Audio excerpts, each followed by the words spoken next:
Hello, friends, and welcome to the Sensitivity Rising podcast. I'm Tonya. And I'm Daphne. And today's episode is all about how we can avoid being controlled by our fears. But first, if you're a fan of the show, you can subscribe for free wherever you listen to podcasts, or you can join us on YouTube. You'll find all the information in the show notes. So, in the episode Why We Fear Change, I spoke briefly about how we can begin to experiment with leaning into curiosity when making changes, and also setting clear intentions when we want to make changes. So it's a really quick episode. So if you haven't had a chance to listen to that, you can go back and have a listen or a watch if you're with us on YouTube. So today, Daphne and I are going to dig deeper into the idea of turning our fear into curiosity.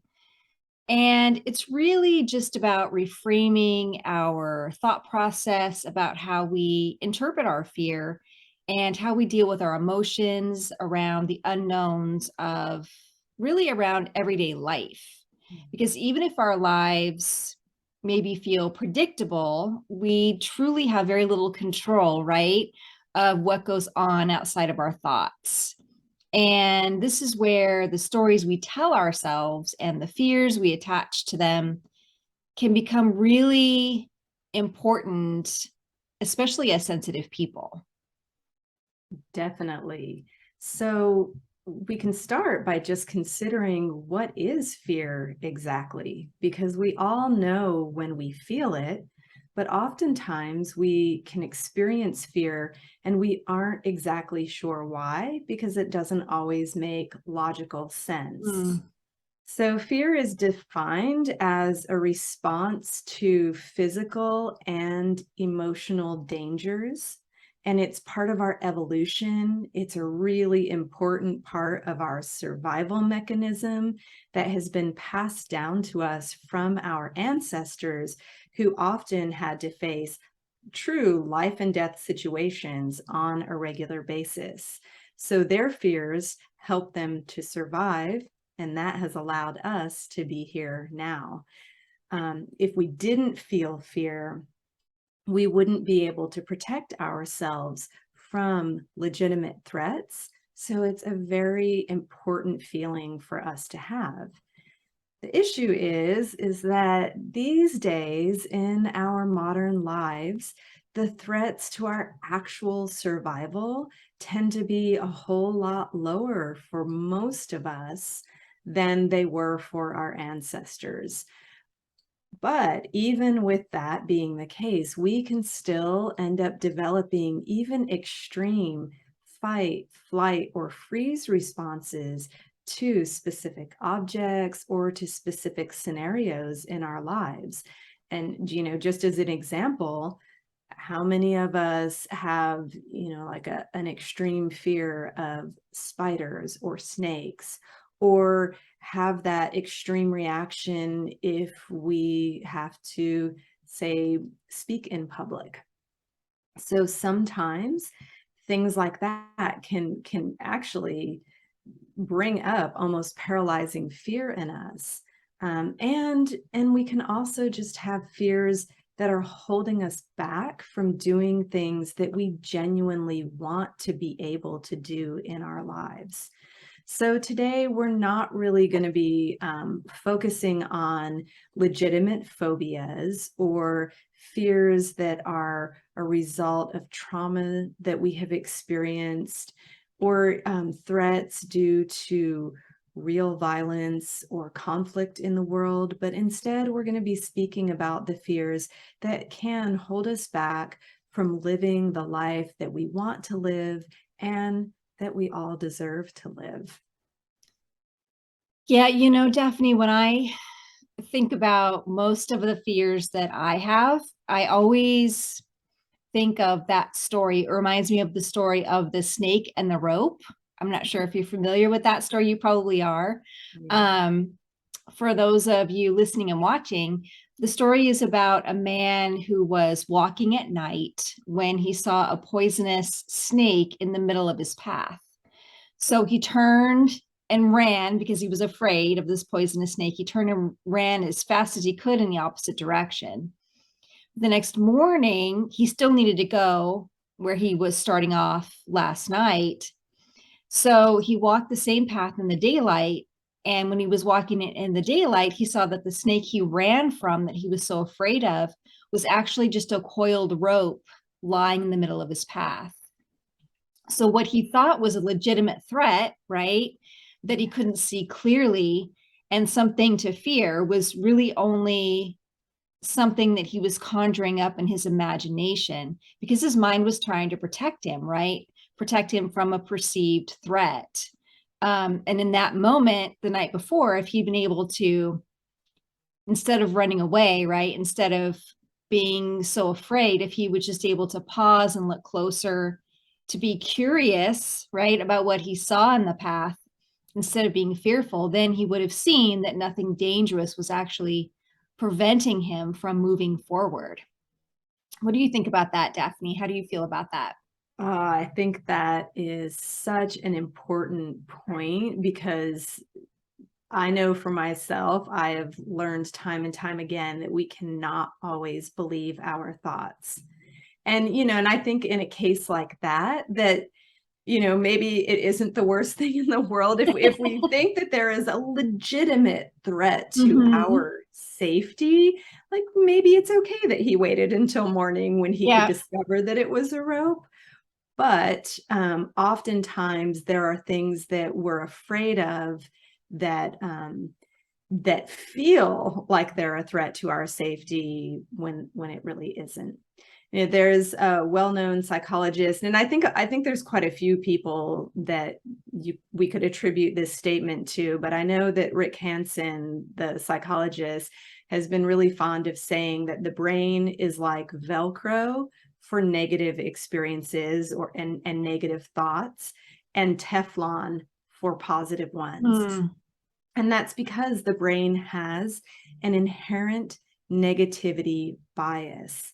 And that again goes back to the need for our ancestors to literally be able to survive day to day from the perils that they faced. They had to be alert for the true snakes and the true tigers and, Mhm. lions and tigers and bears. So the other side of that is that it's important for us to understand that we have the capacity for self-directed neuroplasticity. And that is, just a fancy way of saying we can change the way that we think if we put our mind to it, you know. Mhm. And it takes work to change our minds. Does. Yeah, right. And we have to pay attention. Tonya, you've probably heard, I'm sure you've heard this, but there's a great acronym for fear that is false evidence appearing real. Ah, yes. FEAR. And that it's such a good thing for us to remind ourselves. False evidence appearing real. And your story about the snake in the path is a perfect example of that. Now, it's not always this simple, but we do often experience fear because our minds are generating a false reality about what might happen, something that we fear could happen to us or could happen to a loved one. That our minds can dream up, what would happen if we fail at something that we care about, or if we take a risk on something new. And our minds, we tend to sometimes kind of time travel into the future and generate stories about all of the worst case scenarios that could happen. And even though it's a fear about something that hasn't actually happened, our mind will still act as if it's real, that we'll still have the same chemical release in our body that makes us sometimes start to spiral into even stronger feelings that can kind of paralyze us or get us to stop, even if it's something we want to do. So if we take a moment, like if if we were all to stop right now, and you don't have to do this, but if you took a moment to focus on something that brings up fear in you, we can actually feel that energy rising up and changing us through all the layers of our body. We can feel how it affects us physically, emotionally, and mentally. And so we can see that fear can really start to very easily at times consume us in just a matter of seconds. I know this very, very well. I was probably what you might call a professional spiraler Oh. for a long time. Yeah, and just a lot of it based on, fear of losing something, fear of losing, a relationship, all of that, some other things that we've talked about before for sure. And like you were saying, I think sometimes fear is definitely from real threats. Yeah. Um, but it's also learned behaviors, right? So how we grew up. Um, for me, growing up in a very unstable, chaotic, um, childhood, right? I know a lot of it. Now I can see how a lot of my current fears that I have now can relate back to that. So um, it's a lot of distinguishing maybe between that and then some of the imagined dangers, like you were saying. And our Yeah. nervous system goes into that fight, flight, freeze mode because it doesn't know the difference, like you were saying. So I totally get that. Um, and also knowing that it's an automatic response, right? That's crucial to our survival, but everyone's response is going to be different. And I feel like that's also something that we need to think about, especially if you feel like your fears maybe aren't being validated. Mhm. Um, so we have to distinguish for ourselves.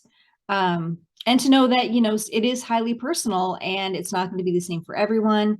We can have those physical and emotional symptoms, and we can't always know how it's going to affect us. And we just have to be prepared for it when it starts to rise up for us, because it can really sneak up on us and surprise us.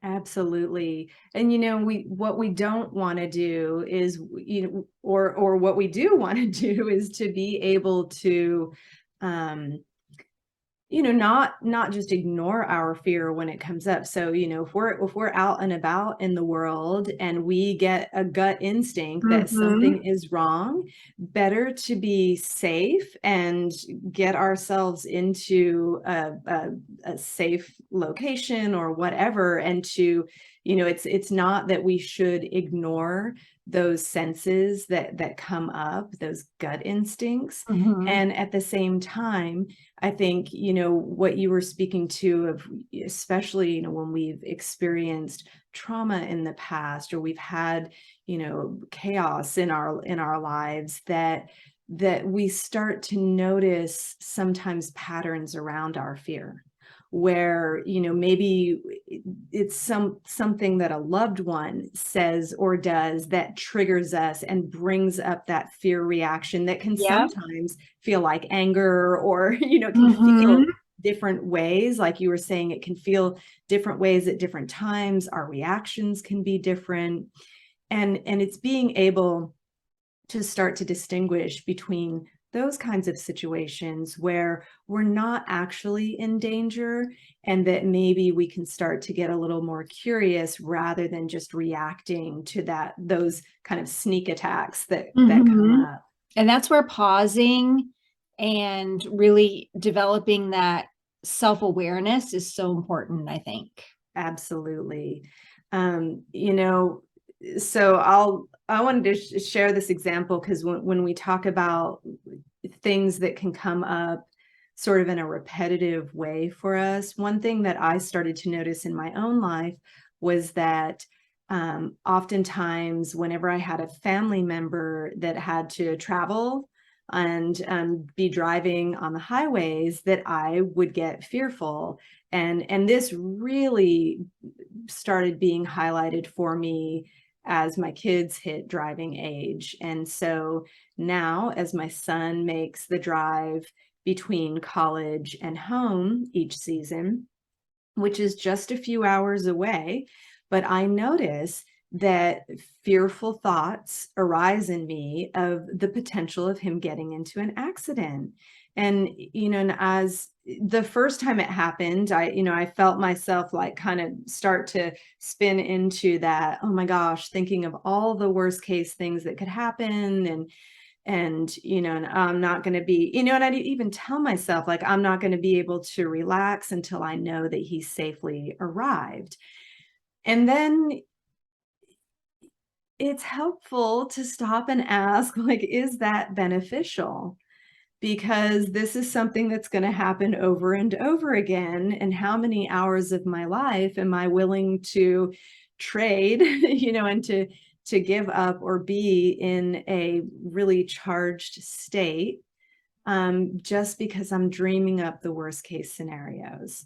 And, I know for myself, like, I have a history of some bad highway accidents going back to when I was a small child. So I thought about that and I realized, like, of course, these fears are going to come up.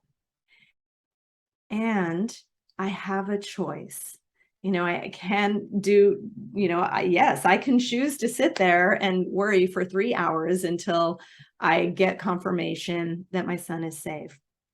But I'm giving up a lot of precious hours and I'm causing myself unnecessary worry for something that probably isn't going to happen, right? And even if it did happen, it would have benefited no one for me to sit there and worry that hard, that long. But That's a lot of energy. Yes, it is a lot of energy. And because I would notice, it would come up, my pulse would start to quicken. I would get that real buzzing, kind of tense feeling throughout my whole body. I would feel nervous in my stomach and upset, like, oh, now I won't be able to eat if I need to eat.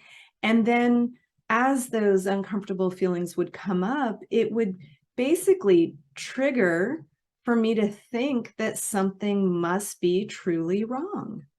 And then it just becomes a self-perpetuating cycle, because then again, I'm thinking of, oh my gosh, what's wrong? Why do I feel this way?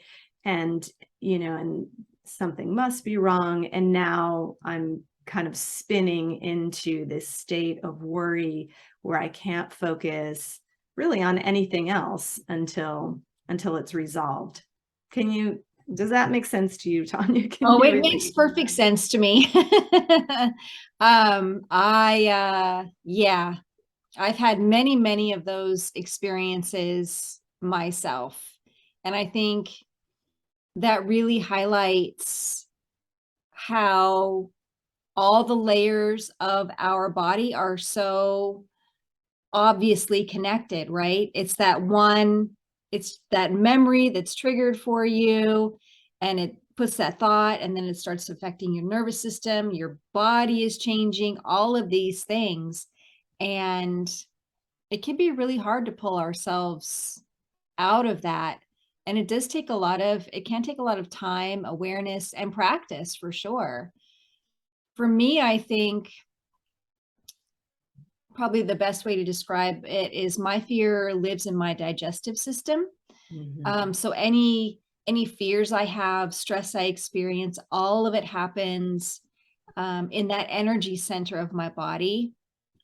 And when I struggle with my self-worth, my self-esteem, I feel everything a lot more intensely in that part of my body. I have a story. So years ago, when my first marriage ended, when I was in my early to mid 20s, we'd been together since we were young teenagers. And so it was a big life change in so many ways. And I completely stopped eating. I couldn't keep any food down at all. for a few months it was, and I lost so much weight that my boss at the time, he bought me the cans of Ensure meal replacement because Yeah. he was so worried about my health, Mm. that, I was kind of disintegrating right before everyone's eyes. Um, and since then, my digestion has never been the same. And now when I start to feel anxious or a big change happens that's really stressful for me, or I have a loss of a loved one, or my husband has to travel for work or something like that, um, I feel it right away in my stomach.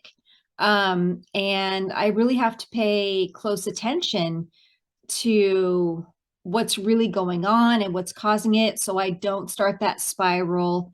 Because it can really, it really affects my overall health, right, long term too.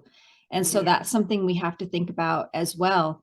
And just really kind of what's triggering that, when I feel that fear rising up, and just taking care of my mind, my body in the most nourishing ways I can. Uh, Mhm. paying attention to my breath, getting outside of the house, or the office for some fresh air, anything that I can do to kind of bring myself into the present moment, as much as possible, I've learned has really helped me to kind of calm myself down in the moment so I can start to get curious instead of letting the fear overtake me. Yeah. I don't know if I've talked to you about this before, but I remember coming across this interesting study that was done on where they looked at kind of the overall population of adults in the US and how many had anxiety.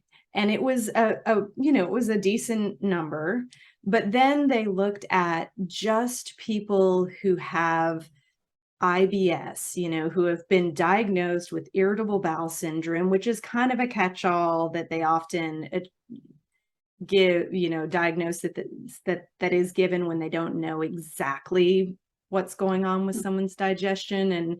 And the percentage of people with IBS who experiences anxiety was exponentially higher. Oh, I believe it. And that link between, our body, our mind, our nervous system, it is so intricately connected, and such, um and that's why this kind of consideration is so important for us, since it's so important for us to learn how to pause, how to get curious about what's really going on when we feel ourselves becoming triggered by anxiety, by fear. And again, of course, the exception would be if we're in an actual threatening situation or a potentially threatening situation that requires immediate action.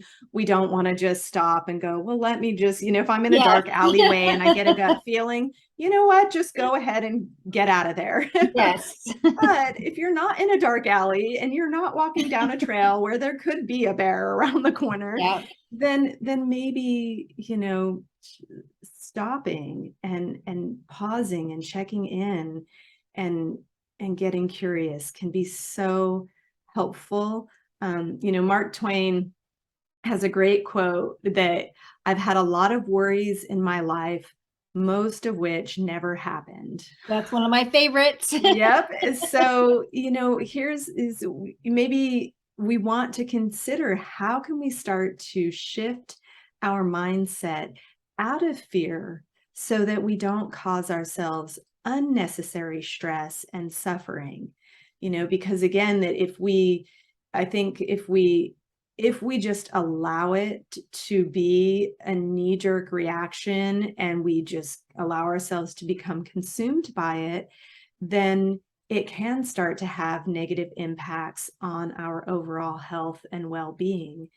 And like we're talking about today, one really great way to approach this is to just start to have a sense of curiosity, so that when I feel fear come up in my body, which, sometimes is, sometimes it'll feel more like anger than fear for me at times if I'm having a reaction to, a trigger from a loved one or something, that I will ask myself, am I actually in danger?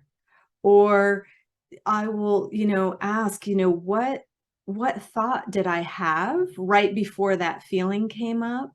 And is that thought true? And sometimes we will find that our fearful thoughts can be a little bit like an old friend, maybe an old annoying friend that we've held on Enemy. to for years that comes to visit us over and over again. If I go back to that example of my son going back and forth to college, instead of feeling the fear and then just getting caught up in my thoughts and allowing myself to imagine all the bad things that could happen, instead I can get curious and be like, what was that thought that I had right before I was flooded with those feelings of fear?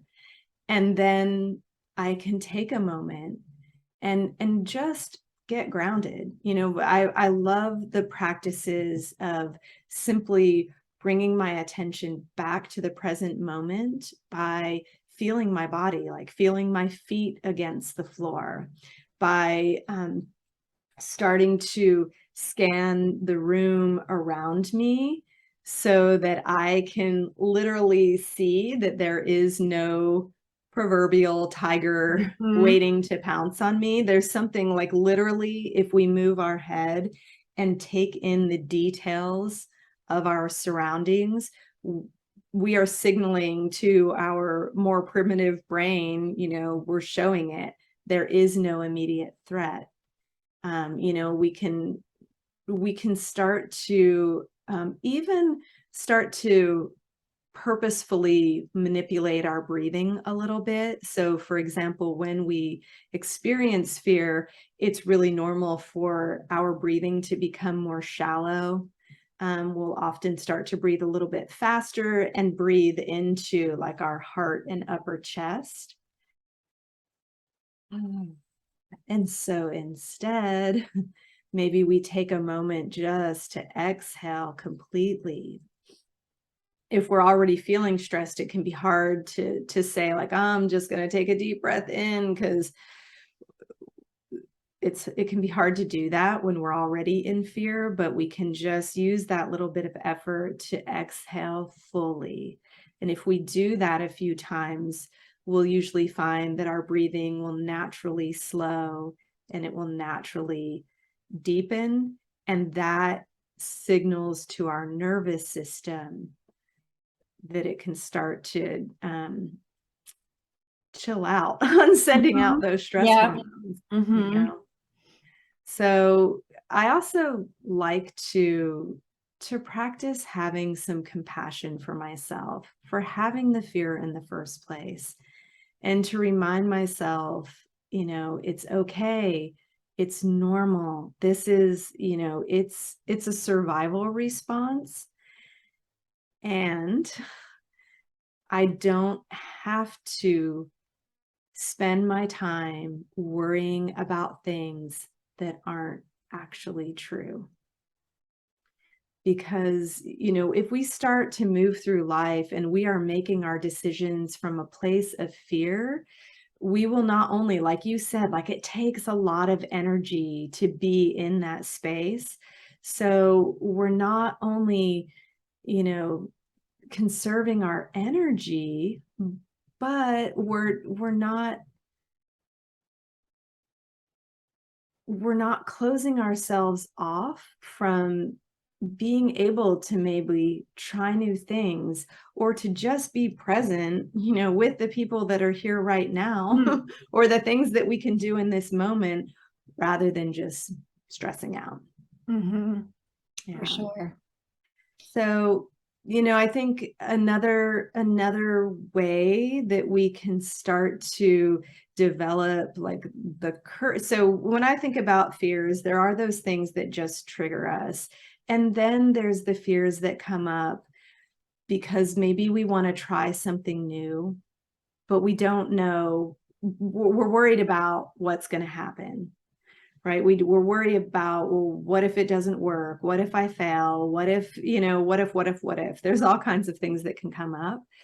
And one way that we can start to develop more courage in those areas is just to think of taking on a beginner's mindset. We can start to approach a situation or to approach a goal that we have as, I'm a beginner. And then our expectations maybe don't have to be so high, and they can be a little bit more in balance. We don't have to paint like Van Gogh the first time we pick up a paintbrush. And I will never paint like Van Gogh. I've tried a few times. Yep. But I was actually, art was something that I was actually really intimidated by, and that did bring up fear in me because it wasn't something that came naturally to me. And I decided when I was in college, like I wanted to push myself outside of my comfort zone. And I took a watercolor class. Now, little did I know that watercolor is like the hardest kind of painting to jump into. So it still brought up stress. It's the hardest bee I ever worked for. But I took that, I'm a beginner, and it's okay that I'm in here with people who aren't, but I'm willing to try something new, even if I fail at it, or even if I make mistakes along the way. Yeah, and like we were saying before, we all experience fear for different things at different times, and it's never the same for any of us. And that's where a lot of the compassion has to come in, not just for ourselves, but for others. And no one outside of us, even with the best intentions, is ever really going to know how we experience fear. Just like we'll never fully understand or truly know their experience, right? And I feel like a lot of times, the idea of perfectionism can definitely be another word for fear, especially if we're beginning at something. Perfectionism, at least for me, really is a form of fear.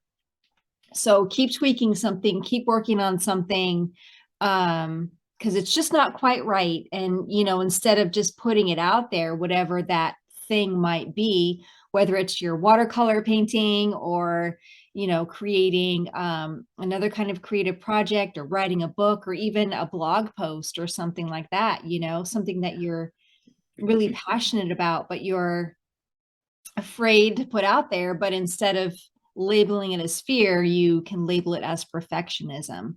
And so this is one of the reasons why I love the beginner mindset. I think it's so important because we can easily get caught up in that comparison spiral. And if we can take that pause and really take that moment to think about it, it's impossible for us to make comparisons to anybody else, even though we all do it. Everything is so different. The way everyone approaches everything is so different. We really can't make comparisons. And this is why normalizing fear, perfectionism, whatever we want to call it, is so important, because we can get embarrassed, right? Or we feel shame because we're afraid. And that's so disempowering for us, especially as sensitive people. And this is something I definitely struggle with. But then if we're able to take that pause and remind ourselves that, everyone experiences fear, even the people who are out there and seem to have it all together, right? And that we're not deficient and we're not too sensitive because we have fears, that it's really one of the most human things about us. then we can start to reframe it, rename it, and start to change our perspective about taking those chances and risks, about things that we care about, and putting ourselves out there a little bit more and living our lives to the fullest in the ways that are best for us, because we deserve it. Yeah. You know, I don't remember when I first came across it, but I've always really loved the saying, and that courage is not a lack of fear, but it's, action in the face of fear. And that's been a really helpful one for me that I've kind of held on to for a long time in my life, because I realize that, fear comes up very easily for me, and worry, and sometimes the truth is that we don't want to feel the uncomfortable feelings, the emotions Yeah. of fear that come up, that it's hard, it's hard for us to like want to dive into that stuff. And so as a result, we will often withdraw ourselves from experiences or from other people in order to protect ourselves. And again, I think this is especially true as highly sensitive people. And and there's nothing wrong. I mean, as highly sensitive people, there are times when we need to retreat and we need to give ourselves time to recover. However, there's also that thing where sometimes we can end up engaging in behaviors that end up being self-sabotaging, or we distract ourselves from feeling what we feel. Because sometimes it can feel safer to withdraw, to isolate ourselves, or to, eat for comfort, or, whatever, or to pick up our phones and start scrolling, Mm. rather than to try to distract ourselves, rather than to allow ourselves to feel the uncomfortable things that are coming up. But that's not what we're here to do as human beings. That, at least I don't think so. I think that our purpose, especially as highly sensitive people, I feel anyway, is so much greater than just ourselves, and that we're not meant to always be comfortable. And it's okay to be uncomfortable and to feel uncomfortable things. Like you said, we all feel things differently, and we all have to judge for ourselves how much of that is okay. And there are times, as much as I work on trying to be present and to feel what I feel, there are times when I consciously choose to withdraw or distract myself, Mm-hmm. because I know, like, nope, I've had enough. I've reached my limit and I can't take any more discomfort today. And I'm going to go withdraw and just distract myself, and so I can feel good for a little while. Yep.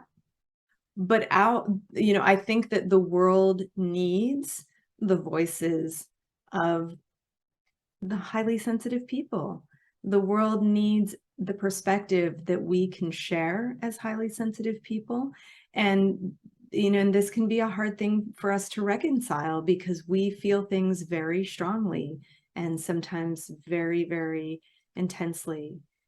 I know I've struggled with it for the longest time, and I keep finding ways to gently push myself to step outside of my own comfort zone. Like being here and having these conversations with you is an example of that, because it's uncomfortable sometimes, and I'm so happy that we're here and sharing the experiences that we have and that we hear from the other highly sensitive people that we work with, so that we can start to normalize these things.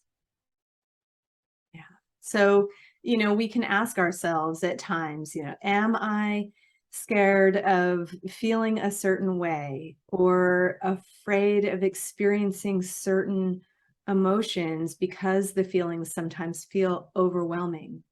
And how can I allow myself to feel whatever it is that's coming up in, you know, in a way that feels safe to me. So maybe we have to consider, like, what plan can I put into place? Like, one thing that I like to do is that when uncomfortable stuff comes up for me, I will tell myself that I'm literally going to give myself a 90 seconds, and I will literally say, I'm going to take my phone out, I'm going to set the timer, and I only have to allow myself to feel whatever I'm feeling for 90 seconds. And during that time, I just get curious. I ask myself, you know, what is coming up? What am I feeling? Where is that showing up in my body right now? How is it showing up in my body right now? And can I just hold space for myself for a few seconds before I, you know, allow myself to distract myself, or, you know, whatever, so that I don't just automatically jump into scrolling through social media or reaching for comfort food, you know, you, those things. So, you know, we can, you know, consider, like, what questions, you know, for those of you listening, you know, what question can you ask yourself when fear comes up or uncomfortable feelings come up? Or who can you turn to for support when you are experiencing something intense, where you have a friend or a loved one that you can just say, hey, I'm feeling this right now, and I don't know exactly what to do with it. um, how can we move through those overwhelming feelings, and knowing that all of our feelings are going to pass, because none of our feelings are permanent. You know, they come in waves. And sometimes those waves get really high and they kind of crash us down and throw us around. But, you know, curiosity, it does come with an awareness. You know, we have to first be aware, what is it that we're feeling? Um, Curiosity, when we approach ourselves with curiosity, it has the power to shift our mindset from that place of fear and resistance into having more of a sense of possibility, of growth, of change, of recognizing, yeah, this is a trigger that comes up for me over and over again, and I can choose how I'm going to respond to that. It can allow us to explore different paths in our lives, you know, of being willing to try something new, like you said, where we don't have to be perfectionistic, that we can start to know ourselves on deeper levels. And really, as highly sensitive people who think a lot, like, we know that highly sensitive people, we have a lot of thoughts. We can also regularly experience the fear of being judged by others. You know, we can really get caught up in worrying about, how will we be perceived? How will our ideas be received by the people around us? Because maybe we've heard, oh, you're too sensitive. You're overreacting. You're Mhm. this, you're that, you know. And that, so those are legitimate, that that there's reasons why we feel judged by others. But instead of maybe getting caught up in those thoughts, those fears about judgment, we can ask ourselves, like, even if a person has a negative opinion of me, or even if they don't understand because they can't relate, what impact will that actually have? You know, does that really matter in this moment, in my day-to-day life? Yeah, I'm sure that we have all heard that. I know I have heard it countless times, and depending on who it's coming from, right? Um, it's going to mean more, right, from a certain person. You know, if it's from a coworker you don't really care for, it might be easy, you know, it's probably easier to let go than if it comes from your life partner, you know Yeah, what I mean, or your, you know, your parent or something like that. yeah, Um, and you know, that comes with a also, I think, a real fear of being invalidated or dismissed, especially as HSPs, right? Because we can so, I don't know about so easily, but we do allow others' impressions, perceptions of us to define our value. And that's not just for sensitive people, that's for everyone. It's kind of part of how we're made up, right?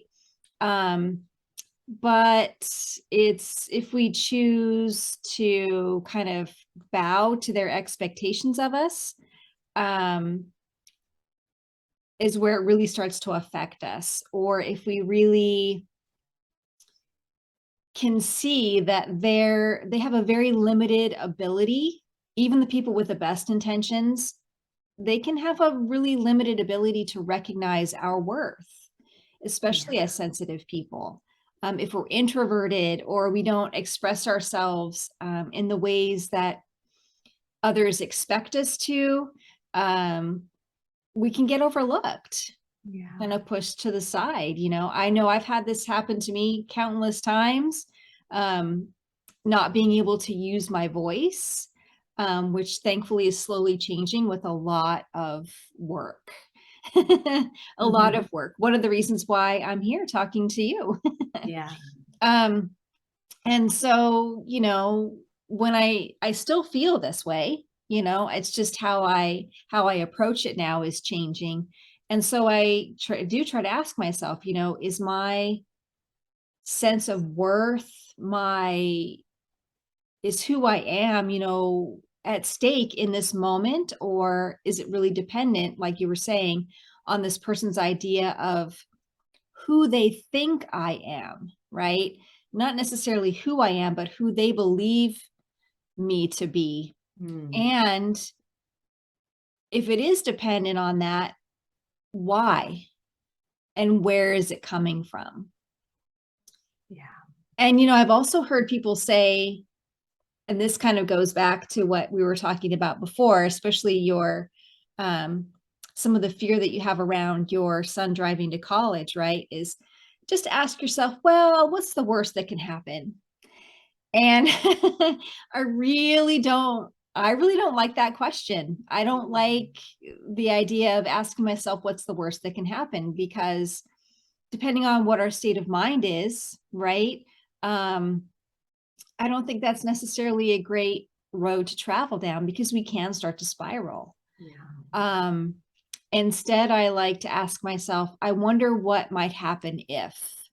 So I Mm. wonder what might happen if, I do decide to take that vacation. I wonder what might happen if, my husband takes that business trip, and when he gets home, what things might we do together to, reconnect? Mm. Just different things like that. What might happen if, I decide to teach that class that I've been afraid to teach, or something like that. Mm. And just to be in that state of curiosity can really be a powerful shift in our mindset. Yeah. And a lot of us lived in this state when we were kids, right? Because everything was new. We wanted to know how things worked, why things happened the way they did. Um, and as we get older, we start to lose a lot of that. Um, our lives seem to get smaller and smaller, and our the way we think can get narrower and narrower. Mhm. Um, but when we're kids, we wanted to know all these things. And along the way, we started to lose that. So I think it really helps to think of curiosity in that way, that we're not sometimes always trying to learn something new. We're just actually making a trip, a transformation back to our kind of more natural state of seeing everything as new, especially ourselves, with an open mind and an open heart and a sense of compassion. And then, when we're curious, we get excited too, right? We want to know what happens next. Um, if we're, watching a movie that we really like, or a TV show or something, right? We get excited and we want to know what's going to happen next in the story. Yeah. And so we can really learn from those types of experiences. We want to try more new things and learn and experiment. and just kind of go back to, once again, that beginner's mindset. Mm-hmm. Yeah, I've always felt like if I am going to, and I completely agree about that thing about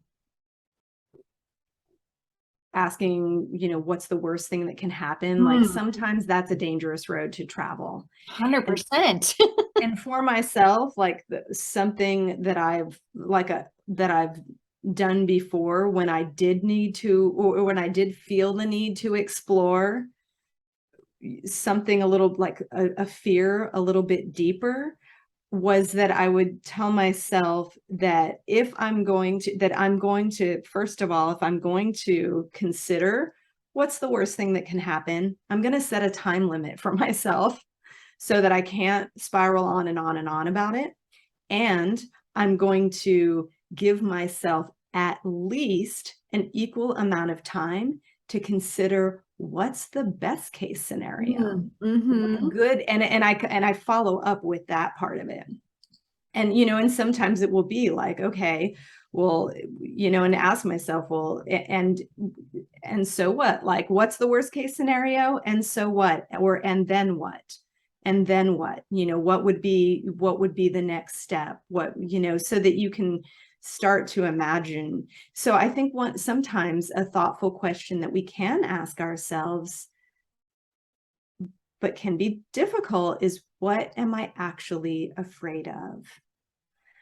And this can go really deep for a lot of us, depending on our personal history. And that gets into that same kind of territory of what's the worst case scenario, of what am I actually afraid of? But again, if we can then follow it up with, and then what? Like if we imagine that were to happen, and then what would come next? Or and so what would I do if that happened? And then following up with, and what's the best thing that could happen? And this is really important, that I want to say that if we choose to go down that road, if we choose to ask ourselves, what am I really afraid of? It's really important that we take our time with it, and that we seek support if we're struggling, or maybe we seek support before we even go there so that we know that we're going to have the support that we need.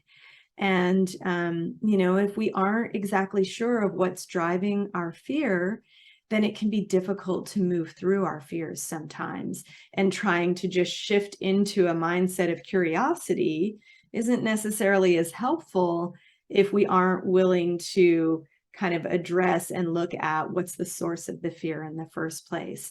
But again, depending on our history and our past experiences, sometimes we need to make sure that we have a proper support system in place. Like maybe we have a good therapist that can help us with this before we dive into it.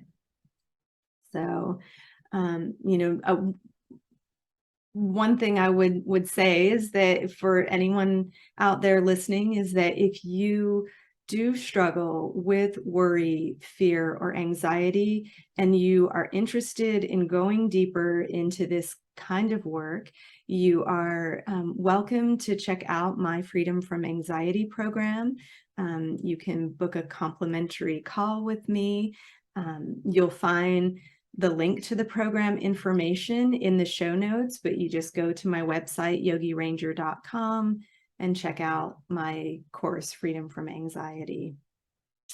Yes, that is such a beautiful offering, Daphne. I'm so glad that you mentioned that, and that you're sharing that information. And I totally agree with you about seeking support, because it's a tough, it can be a really tough and scary thing, especially if you don't know exactly what you're dealing with. Yeah. Right? Especially depending on our histories. And we don't want to start opening doors and windows if we don't have that support system in place. And I'll also put another link in the show notes for a hotline that I've shared in the past on my other podcast, Highly Sensitive Healing. I'll make sure that that's in the show notes as well, just so everyone has something that they can look into and turn to. Good. For Thank you. sure. So yeah, and Daphne and I, we'd just like to invite you to, if you feel like you're ready, maybe just think back to a time that fear held you back from taking a risk, something that you were drawn to, maybe taking that art class, maybe writing that book, a creative process, just something that called out to you, but maybe you weren't able to follow through because you had anxiety or fear around it. And maybe just the next time that you start to feel that fear rise up in you, just try to take a pause and really think about how you might normally react to that fear holding you back. And instead, try to reframe it into asking yourself, maybe what can I do differently just in this one moment? What can I do differently just this one time? Something small to start forward and move from there.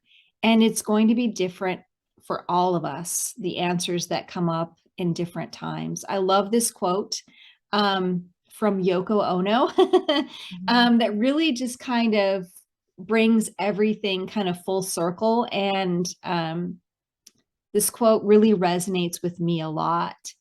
And she said, "Bless you for your fear. Bless you for your fear. It's a sign of wisdom, but don't hold yourself in fear. Transform that energy into flexibility, and you will be free from what you fear." So transforming that energy of fear into something else. And so, to close this episode, I think we really can think about renaming our fear into whatever we want and just playing with it. So calling it flexibility, calling it curiosity, calling it inquiry, whatever words, work for you. It's just about reframing and renaming it, and then moving that energy into a positive action. I love that. Daphne and I want to thank you so much for listening. We're so grateful that you've chosen to spend your time with us here on the podcast. We're always here if you'd like to reach out and ask us questions, or if you just want to say hi. We love to hear from you. If you're enjoying the podcast, please share it with a friend and leave us a quick review wherever you listen, Podchaser, iTunes, Spotify. It really helps us to reach more sensitive people like you. And don't forget to subscribe on YouTube or wherever you listen so you don't miss any of the good stuff. And we'll see you next time. Bye, everybody.